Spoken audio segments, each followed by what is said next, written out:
श्रद्धेय बंधुवर, आप सभी को मेरा राम राम। कुत्ते ने आदमी को काटा, यह सामान्य बात है। आदमी ने कुत्ते को काटा, यह विशेष बात है। समाचार बनाने के विविध तरीकों में ऐसी ही चीज़ों को अत्यधिक महत्व दिया जाता है। समाचार की बात आती है तो समाचार को अंग्रेजी में न्यूज कहा जाता है। NEWS, N से नॉर्थ, E से ईस्ट, W से वेस्ट, S से साउथ, अर्थात चारों दिशाओं की जानकारी एकत्रित करना और लोगों तक पहुंचाना। समाचार यही है। समाचार लेखन में 5W एंड 1H अर्थात 6 ककार का अत्यधिक महत्व है। नंबर 1 क्या अर्थात व्हाट, घटना घटित हुई। नंबर 2 कहाँ, वेयर, किस स्थान पर घटना घटी।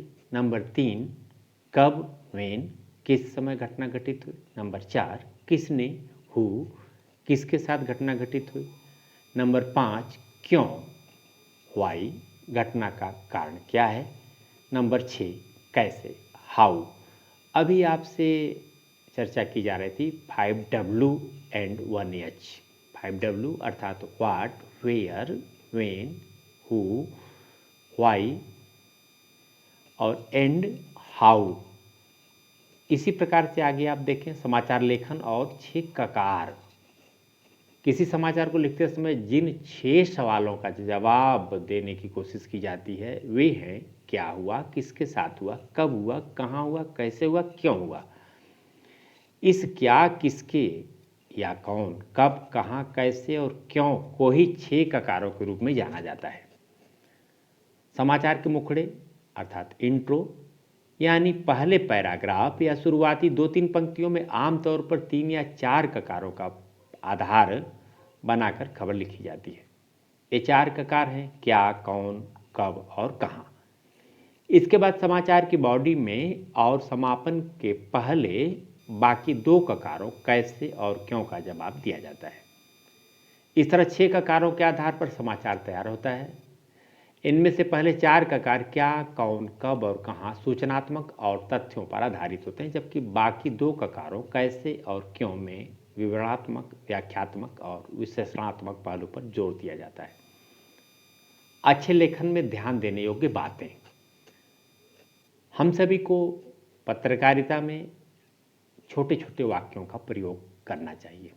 जटिल वाक्यों से बचें। सामान्य तौर पर जब व्यक्ति पढ़े लिख लेता है तो उसे लगता है कि हम बहुत ज्ञानी हो गए हैं। ऐसी स्थिति में वह लंबे लंबे वाक्य लिखता है। यह तरीका ठीक नहीं है। लंबे या बड़े वाक्य से पाठक को असुविधा होती है। प्रारंभ से लेकर अंत तक उस वाक्य को पढ़ता है तब तक बीच की चीज़ें वह विस्मृत होने लगती हैं जो महत्वपूर्ण होती हैं। छोटे छोटे वाक्य लिखना चाहिए जो आसानी से लोगों के समझ में आ सके। हमें गांव वालों से सीखना चाहिए। गांव वालों से जब हम कभी कोई बात करते हैं तो उनके उत्तर काफ़ी संक्षिप्त होते हैं। आम बोलचाल की भाषा और शब्दों का इस्तेमाल करना चाहिए। गैर जरूरी शब्दों के इस्तेमाल से बचें। आम बोलचाल की भाषा की बात इसलिए की जा रही है कि जो पाठक है या जो दर्शक है वह अनपढ़ भी हो सकता है और बहुत पढ़ा लिखा भी हो सकता है, या हम यह कहें कि बहुत कम पढ़ा लिखा हो सकता है। कभी कभी लोग दूसरे से अखबार पढ़वाते हैं और सुनते हैं। जब सहज और सरल शब्दों का प्रयोग करेंगे तो उसे आम व्यक्ति और जो विद्वान व्यक्ति है दोनों समझ सकते हैं। शब्दों के प्रयोग करते समय यह आवश्यक है कि पहले उसका अर्थ जरूर समझ लें। ऐसा न हो कि बेवजह के शब्दों के प्रयोग से खबरों की गुणवत्ता प्रभावित हो रही है और जो पाठक या दर्शक है उन चीज़ों को बेहतर तरीके से नहीं समझ पा रहा है। भ्रम की स्थिति में अच्छा लिखने के लिए अच्छा पढ़ना भी बहुत ज़रूरी है। जाने माने लेखकों की रचनाएं भी ध्यान से पत्रकारिता क्षेत्र से जुड़े हुए लोगों को पढ़ना चाहिए। अपने लिखे को दोबारा जरूर पढ़ें और अशुद्धियों के साथ साथ गैर जरूरी चीज़ों को हटाने में संकोच ना करें। प्राय देखा जाता है जब लोग लिखते हैं तो सोचते हैं कि यह पूरा हो गया। ऐसा नहीं। जब उसको दोबारा आप खुद पढ़ेंगे या हम खुद पढ़ेंगे तो ऐसी स्थिति में उसमें संशोधन की स्थिति बनती है और वह और सुंदर हो जाता है। लेखन में कसावट, अनावश्यक शब्दों का प्रयोग न करें।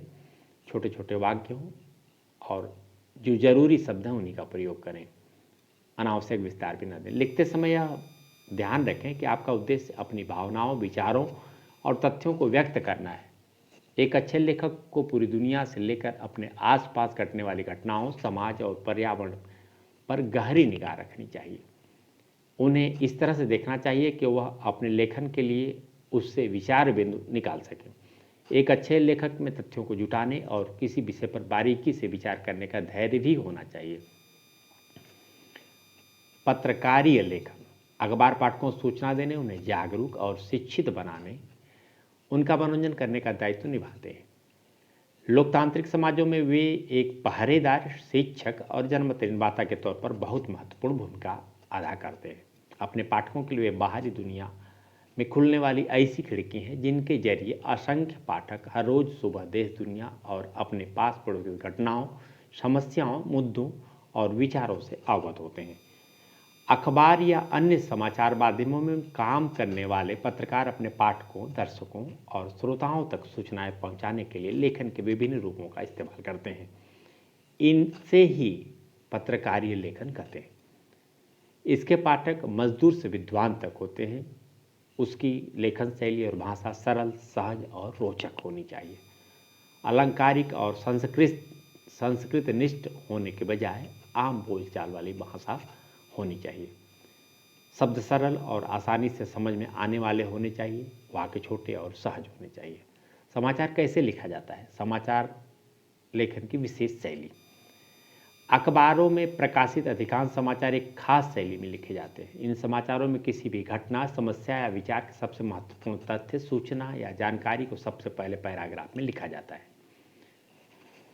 उसके बाद के पैराग्राफ में उससे कम महत्वपूर्ण सूचना या तथ्य की जानकारी दी जाती है। यह प्रक्रिया तब तक जारी रहती है जब तक समाचार खत्म नहीं होता। उल्टा पिरामिड शैली। सामान्य तौर पर बात करते समय भी हमें इन बातों का ख्याल रखना चाहिए कि जो ज़रूरी बातें हम पहले कर लें, ताकि मोबाइल या नेटवर्क की प्रॉब्लम आ जाए और कट भी जाए तो ऐसी स्थिति में जो महत्वपूर्ण बातें हैं वह हो जाए। उसी तरह से समाचार लेखन की एक विशेष शैली है जिसे उल्टा पिरामिड शैली, इन्वर्टेड पिरामिड टी या स्टाइल के नाम से जाना जाता है। यह समाचार लेखन की सबसे लोकप्रिय, उपयोगी और बुनियादी शैली है। यह शैली कहानी या कथा लेखन की शैली के ठीक उल्टी है, जिसमें क्लाइमेक्स बिल्कुल आखिर में आता है। इसे उल्टा पिरामिड शैली इसलिए कहा जाता है क्योंकि इसमें सबसे महत्वपूर्ण तथ्य या सूचना यानी क्लाइमेक्स पिरामिड के सबसे निचले उल्टा पिरामिड में हिस्से में नहीं होती, बल्कि इस शैली में पिरामिड को उलट दिया जाता है। अर्थात अत्यधिक महत्वपूर्ण बातें सबसे पहले लिखी जानी चाहिए, ताकि बाद में जगह न मिलने पर नीचे से खबरों को अलग किया जा सके, तो भी विशेष खबरों के साथ कोई छेड़छाड़ न हो, तथ्यात्मक चीज़ें आम पाठकों तक पहुंच सके। एक खबर है जिसको हम उदाहरण के तौर पर हम यहाँ पर लिए हैं। हिंदुस्तान दैनिक में प्रकाशित समाचार। 23 अगस्त को देश भर के लाखों केंद्रों पर नव साक्षरों की परीक्षा होगी, जिसमें 1 करोड़ से ज़्यादा लोगों के बैठने की संभावना है। देश में होगी दुनिया की सबसे बड़ी परीक्षा, यह होगा शीर्षक। अब देखें किन किन चीज़ों का, जो 6 ककार की बात आई, कैसे इसमें प्रयोग हुआ है। क्या? दुनिया की सबसे बड़ी परीक्षा किसकी? नव साक्षरों की। कब? 23 अगस्त 2015 को। कहाँ? देश भर के लाखों केंद्रों पर। समाचार के इंट्रो अभिप्राय जैसे इंसान का मुखड़ा है, उसी तरह से प्रारंभिक जो पैरा है उसमें इन ककारों से जुड़े हुए प्रश्नों के उत्तर संक्षिप्त में लिखने की पूरी कोशिश होती है। मानव संसाधन विकास मंत्रालय अगले महीने 23 अगस्त 2000 यहाँ पर 14 हो गया, 15 को दुनिया की सबसे बड़ी परीक्षा कराने जा रहा है। इसमें 1 करोड़ से ज़्यादा नवसाक्षर परीक्षार्थियों के हिस्सा लेने की संभावना है। परीक्षा देश के 26 राज्यों के 2014-15 की बात है कि 410 जिलों में 2 लाख से ज़्यादा केंद्रों पर होगी। कैसे? मानव संसाधन विकास मंत्रालय, राज्य के शिक्षा विभाग तथा मुक्त विश्वविद्यालय संस्थान के सहयोग से। क्यों? अधिकाधिक लोगों को साक्षर बनाना। समाचार की बाडी अब यहाँ पर विस्तार दिया जाएगा। साक्षरता अभियान में पढ़ रहे लोग परीक्षा में होंगे शामिल।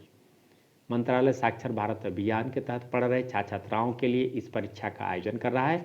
स्कूल न जा पाने वाले 16 साल से लेकर किसी भी आयु तक के वे लोग इसमें भाग लेंगे जो साक्षर भारत अभियान शिक्षा ले रहे हैं।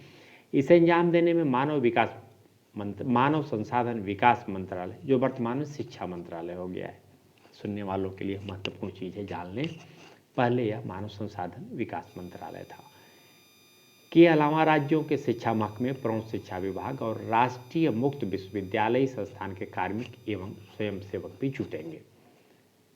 आगे और विस्तार से देखें खबर में कैसे विस्तार दिया गया है। तथ्यात्मक चीज़ों को किन रूपों में लिखा गया। 150 अंकों का प्रश्न पत्र, करीब 13 भाषाओं में 150 अंक का प्रश्न पत्र होता है। इसमें लिखने, अक्षर या शब्द पहचानने और गणित के छोटे छोटे सवाल होते हैं। 60% से ज़्यादा अंक लाने वाले को ए ग्रेड, 40% से ज़्यादा अंक लाने वाले को बी ग्रेड दिया जाता है। सी ग्रेड वाले फेल माने जाते हैं, उन्हें दोबारा परीक्षा देनी होती है। परीक्षार्थियों में होंगी 70% महिलाएं। जब खबर लंबी हो जाती है तो उसको टुकड़े टुकड़े में बीच बीच में, जिसको इंसेट कहा जाता है, लिखा जाता है ताकि पाठक आसानी से उन महत्वपूर्ण चीज़ों को पढ़ सके। मंत्रालय के अनुसार यह कार्यक्रम उन जिलों में चल रहा है जहां महिलाओं की साक्षरता दर 50% से कम है, इसलिए इसमें ज़्यादातर महिलाएं होती हैं। यह कार्यक्रम 2010 से शुरू हुआ था और तब से 5 करोड़ लोग साक्षर हो चुके हैं। अब आप देख लें, इसमें उपर्युक्त समाचार के पहले पैराग्राफ यानी मुखड़े इंट्रो में 4 ककार क्या, कौन, कब और कहाँ के बाबत जानकारी दी गई, जबकि उसके बाद के 3 पैराग्राफ में 2 अन्य ककारों जैसे ककारों कैसे और क्यों के माध्यम से परीक्षा के आयोजन के कारणों पर प्रकाश डाला गया। अधिकांश समाचार इसी शैली में लिखे जाते हैं, लेकिन कभी कभी अपने महत्व के कारण कैसे या क्यों भी समाचार के मुखड़े में आ सकते हैं। एक और बात याद रखने की है कि समाचार में सूचना के स्रोत यानी जिससे जानकारी मिली है उसको भी अवश्य उद्धृत करना चाहिए। समाचार लिखने के बारे में दी जाने वाली जानकारी यहीं पूर्ण होती है। हम एक बार फिर से आपको दोहरा दूं, वे जो 6 ककार हैं सामान्य तौर पर जो नए पत्रकारिता के क्षेत्र में जो व्यक्ति प्रवेश कर रहा है उसके लिए कौन कौन से हैं वे, क्या हुआ, किसके साथ हुआ, कब हुआ, कहाँ हुआ, कैसे हुआ और क्यों हुआ, इसकी जवाब आपकी खबरों में आ ही जानी चाहिए। बात यही हमारी पूर्ण होती है। फिर अगले अंक में मिलेंगे, तब तक के लिए जय हिंद।